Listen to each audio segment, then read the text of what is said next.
Qu'est-ce que vous diriez à ceux qui ne connaissent pas le Festival des écrans de l'aventure, un événement vraiment international? Un événement déjà international, Pascal, et Dijon est la capitale de l'aventure chaque mois d'octobre pendant 3 à 4 jours. Et pendant 3 à 4 jours, vous avez les écrivains voyageurs, les réalisateurs, les aventuriers, les explorateurs, les exploratrices. Bref, l'aventure avec un grand A s'écrit ici au cœur de la Bourgogne, à Dijon. Ouais, on va le découvrir avec votre film sur Paul-Émile Victor. Mais justement, parce que vous me parliez des écrans de l'aventure, je vous propose de voyager en images finalement à travers le monde avec un petit exemple de ce qui se fait, la preuve en couleur. Regardez.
Un grand bol d'air frais aux 4 coins du monde, hein, c'est le moins qu'on puisse dire. On était tous en apnée presque quand on voit ces images. Et c'est rien par rapport à ce que vous nous avez ramené, Stéphane Dugas, sur un aventurier du XXe siècle que les plus jeunes ne connaissent pas forcément, mais que les autres, évidemment, connaissent, c'est Paul-Émile Victor. Ouais, j'allais vous dire, Pascal, que les plus de 50 ans connaissent Paul-Émile Victor. Je n'osais pas le dire, mais... Il a incarné à lui seul l'exploration polaire en France, avant-guerre et après-guerre. Et pour les plus jeunes, j'ai fait ce film parce que j'avais à cœur de raconter Paul-Émile Victor. Je l'avais fait déjà dans un livre, une biographie que j'avais coécrit avec sa fille Daphné. Et là, il s'agissait de le raconter en 52 minutes. Et je voulais m'adresser principalement aux enfants. J'ai une petite fille qui s'appelle Joséphine, 10 ans, et je voulais raconter Paul-Émile Victor aux plus jeunes. Et aux moins jeunes. Oui, oui, c'est important. Un explorateur très engagé.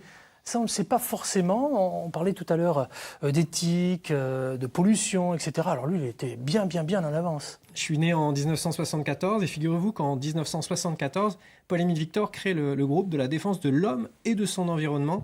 Et à côté de lui, Haroun Tazieff, le volcanologue, Jacques-Yves Cousteau, l'océanographe. Bref, un panel d'explorateurs et d'exploratrices pour dire que la planète va mal, qu'il faut la défendre, qu'il faut la protéger et que si on ne fait rien, d'ici 25 ans, tout va s'empirer. Et malheureusement, on en fait le constat aujourd'hui. Et pour qu'on en sache beaucoup plus sur Paul-Émile Victor, vous avez pris votre caméra et vous avez...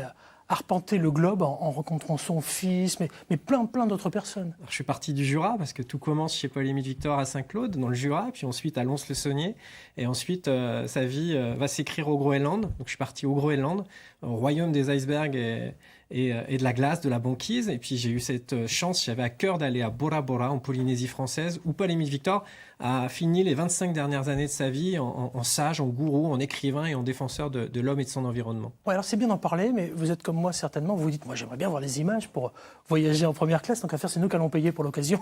Donc on va vous donner un petit extrait de ce fameux biopic sur Paul-Émile Victor qui est en compétition officielle aux écrans de l'aventure. On y va. Il n'y avait pas encore la conquête de la Lune, mais il y avait la conquête des zones polaires. Ça n'a pas été des moments très faciles. Ophtalmie, le froid, le blizzard. Et en même temps, c'est aussi dans ce type d'expédition que se forge le mythe de l'explorateur. J'ai horreur du froid, j'ai horreur de la neige, j'ai horreur de la glace. J'ai vécu 50 ans de ma vie comme ça.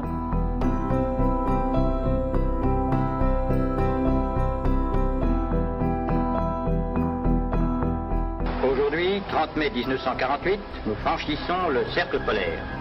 Voilà 6 mois que nous attendons tous cette minute. Voilà 10 ans que je l'attends. Il s'est fondu dans la population et il a appris à vivre comme elle. Nous avons été obligés de manger pendant quelques jours presque uniquement de cette viande de phoque crue, gelée et pourrie. C'est pas si mauvais que ça quand on a faim. C'est un ethnologue, il s'intéressait à l'homme, à son comportement bien sûr, mais aussi à sa survie. Nous risquons effectivement, d'ici 25 ans, d'avoir atteint un point de non-retour et par conséquent d'être dans un environnement qui sera tout juste vivable. Son message premier, c'était « préservons la nature parce que sinon c'est nous qui allons crever ».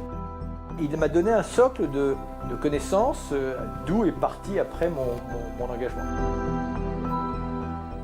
J'ai noté, j'ai horreur du froid, de la neige et du vent, et j'ai vécu 50 ans comme ça, de quoi me rendre dingue. C'est même le titre finalement de votre film, J'ai horreur du froid, et pourtant il est parti. Ouais, c'est tout le paradoxe, et j'avais à cœur de dépoussiérer un peu la figure de Paul-Émile Victor, qu'on connaît comme l'explorateur polaire, le pôle Nord, le pôle Sud. D'ailleurs, il y avait cette blague, il y a 3 pôles, le pôle Nord, le pôle Sud et le Paul-Émile Victor. Oui, c'est ça, j'allais vous le dire, oui, tout à fait. Et j'avais à cœur de vraiment montrer que cet explorateur n'avait pas été qu'un simple explorateur, qu'il avait aussi été un écrivain, un dessinateur engagé et un défenseur de l'environnement et de l'homme avant l'heure. D'où ça vous vient cette fascination pour Paul-Émile Victor? Parce que les gens ne savent pas forcément, en tapant Stéphane Dugas sur Internet, on va s'en rendre compte très vite.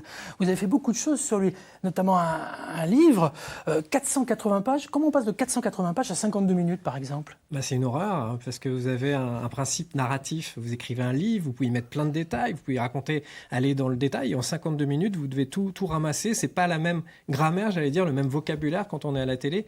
Mais je connaissais tellement bien ce sujet, je l'avais tellement en moi, et je pense que quand on fait des films, quand on crée des choses, je suis comme un artisan, c'est l'alignement je suis comme un cuisinier, voilà, je suis comme un chef. C'est très bien. C'est l'alignement du cœur, de l'intellect et des tripes, et quand on aligne tout ça bien, généralement, on partage ensuite avec le grand public et ça marche. Dites donc, vous pourriez avoir la même devise, celle de Stendhal, avec votre voisin Jean-Michel Turin. Vous la connaissez, la devise de Stendhal, Jean-Michel? Oui, il en a plusieurs. La passion dans le travail, c'est ça? Oui, ou alors la vocation. C'est le bonheur d'avoir pour métier sa passion. Voilà. C'était celle-là qui est vraiment... Alors là, franchement, vous êtes en connexion tous les deux. C'est ce qu'on affiche en cuisine. Oui, c'est ça, la passion. Et ça se lit sur le visage, on le voit. Je vais changer de métier. Vous pouvez venir, avec plaisir, on fera de la formation et moi je découvrirai des paysages merveilleux. Voilà, on échange. Et dites-moi, puisqu'on parle de la tambouille, puisqu'on est dans la cuisine, carrément, dans votre cuisine interne, sur ce film que vous avez réalisé sur Paul-Émile Victor, vous avez mis combien de temps?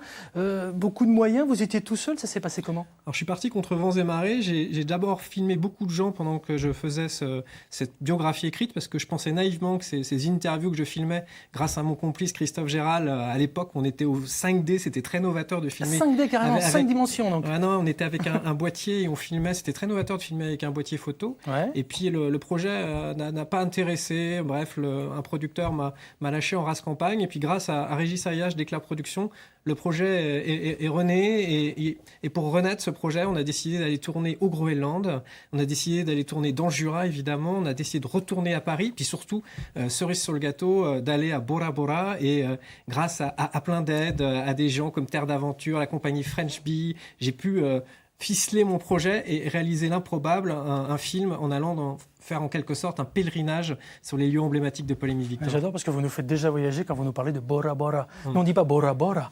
Par Miss Tahiti qui est Miss France aujourd'hui, on dit Bora Bora, nous, vulgairement. C'est tellement le paradis. Et en plus, j'avais enchaîné ce voyage Bora Bora avec le Jura. Mais je l'ai fait dans un sens qui était très, très déconcertant. Mais c'est ce que j'aime, moi, dans les voyages, dans les explorations. Les explorateurs, c'est ces ruptures, c'est ces changements. Puis surtout, cette curiosité pour à la fois éveiller les gens, les faire rêver, mais aussi les faire s'interroger. Un passionné, une vraie passion.